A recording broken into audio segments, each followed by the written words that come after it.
হিম হরা।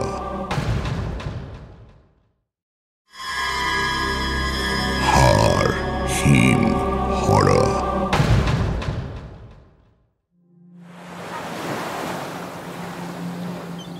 আজ সংক্রান্তি। সমুদ্র বেশ উত্তাল, আকাশ মেঘলা, কাছে দূরে কোথাও মাছ ধরা নৌকা দেখা যাচ্ছে না। অফ সিজন বলে সমুদ্রের তীরে তেমন লোক সমাগম হয়নি। যারা বেড়াতে এসেছে তারা মোটামুটি ভোর বা বিকেল নাগাদই আসে। সূর্যোদয় আর সূর্যাস্ত দেখে হোটেলে ফিরে যায়। এসব ৭-৫ ভাবতে ভাবতে সঞ্জীববাবু সমুদ্রের ধারে দাঁড়িয়ে আছেন।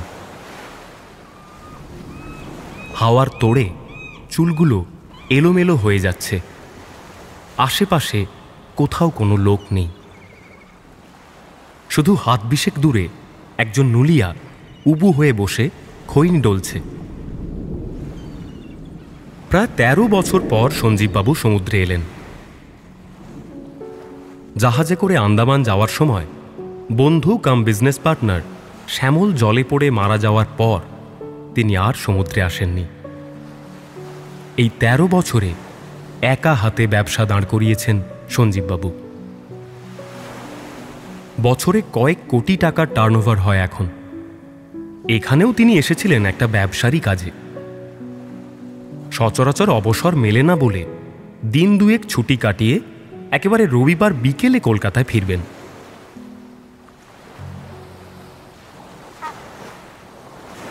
গোড়ালি ডোবা জলে দাঁড়িয়েছিলেন সঞ্জীববাবু। কখন যে জুতোটা পা থেকে আলগা হয়ে স্রোতে ভেসে গেছে খেয়াল করেননি।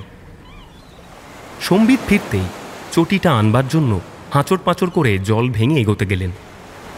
নুলিয়া লোকটা দূর থেকে সঞ্জীববাবুর কাণ্ড দেখে খ্যালখ্যাল করে হেসে বলল, জলে যেতে হবে না বাবু, সাগর যা নেয় পাল্টা ফিরিয়েও দেয় গো। আপনি এইখানটা একটু দাঁড়িয়ে থাকুন, ও এমনি চলে আসবে। তা দিল। পরের বড় স্রোতটা চটিটাকে ফিরিয়ে দিল, তবে তার স্ট্র্যাপটা ছিঁড়ে গেছে। সমুদ্র যা নেয় তা ফিরিয়ে দেয় ঠিকই, কিন্তু অবিকৃত অবস্থায় নয়। বেশ পাল্টে গিয়ে তারপর বস্তুটা ফেরে।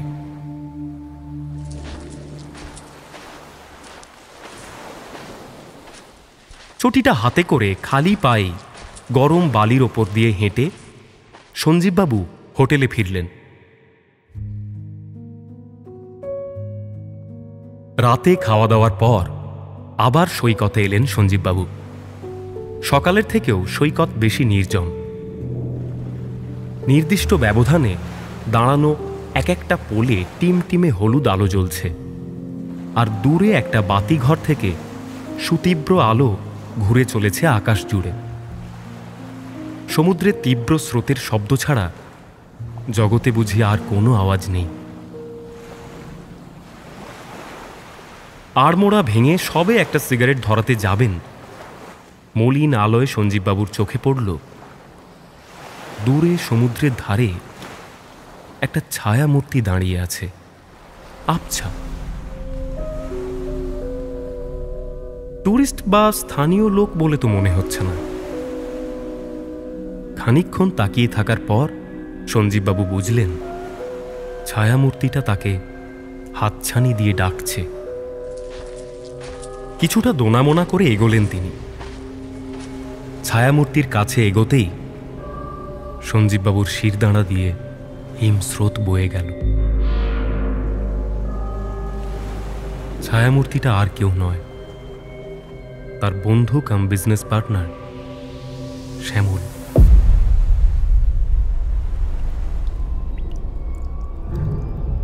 তার গা থেকে জল ঝরছে, যেন এইমাত্র সমুদ্র থেকে উঠে এলো। এই অল্প আলোতেও সঞ্জীববাবু শ্যামলের মুখে ক্রূর অমানুষিক হাসিটা দিব্যি দেখতে পেলেন। শ্যামল ফ্যাঁস ফ্যাঁসে গলায় বলল, মনে আছিস সঞ্জীব? সঞ্জীববাবুর মুখে কথা জোগাচ্ছে না। তিনি শুধু অস্ফুটে বললেন, কিন্তু তুই তো টেক থেকে পা হড়কে জলে পড়ে মারা গেছি, তাই তো? তুই তো এটাই বলেছিলি সবাইকে, হ্যাঁ? সেদিন জাহাজের কেবিনে আমি তোর টাকার কারচুপি ধরে ফেলেছিলাম, সেটা তুই কাউকে বলিসনি।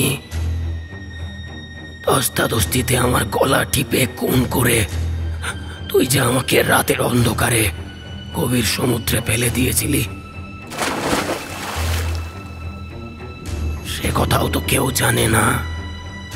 শুধু আন্দামান থেকে ফেরার পথে শ্যামল চক্রবর্তী জাহাজ থেকে পড়ে মারা গিয়েছিল, এইটুকুই সকলে জেনেছে। সবাই জেনেছে সঞ্জীব দে কত মহৎ।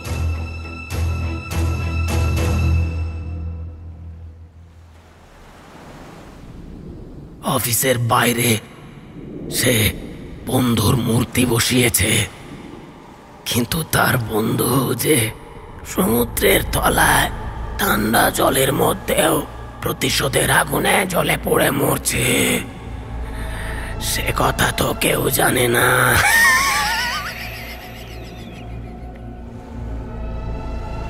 সঞ্জীববাবু পালাতে গেলেন, কিন্তু তার পা দুটো যেন বালিতে পুঁতে গেছে।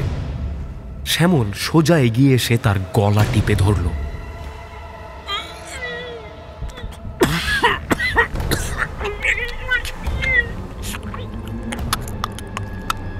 মাটি থেকে অনায়াসে তুলে ধরল তাকে। শ্যামল তাকে হিঁচড়ে নিয়ে যাচ্ছে সমুদ্রের দিকে।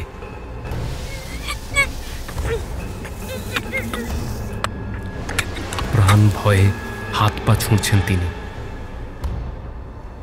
গলা দিয়ে আওয়াজ বেরোচ্ছে না এক ফোঁটা। শ্যামল সঞ্জীববাবুকে চুবিয়ে দিল সমুদ্রের জল।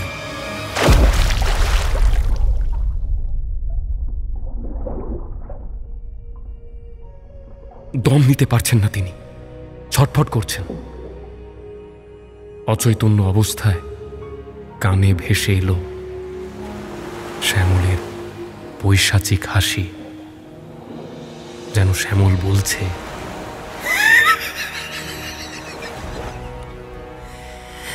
13 বছর আগে আমায় সমুদ্র গিলেছিল, তারপর থেকে আমি শুধু তোর ফিরে আসার অপেক্ষা করছি। জানিস না, সমুদ্র যা নেয় তা ফিরিয়েও দেয়। শুধু যা গিয়েছিল তার রূপটা পাল্টে তারপর ফিরে আসে।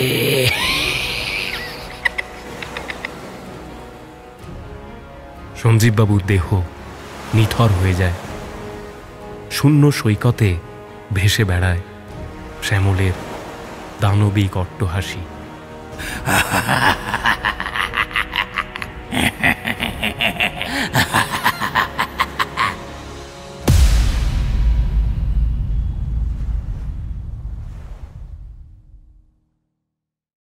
হাড় হিম হরর আপনারা শুনতে পারেন এক্সক্লুসিভলি মির্চি বাংলার ইউটিউব চ্যানেল এবং গানা অ্যাপ।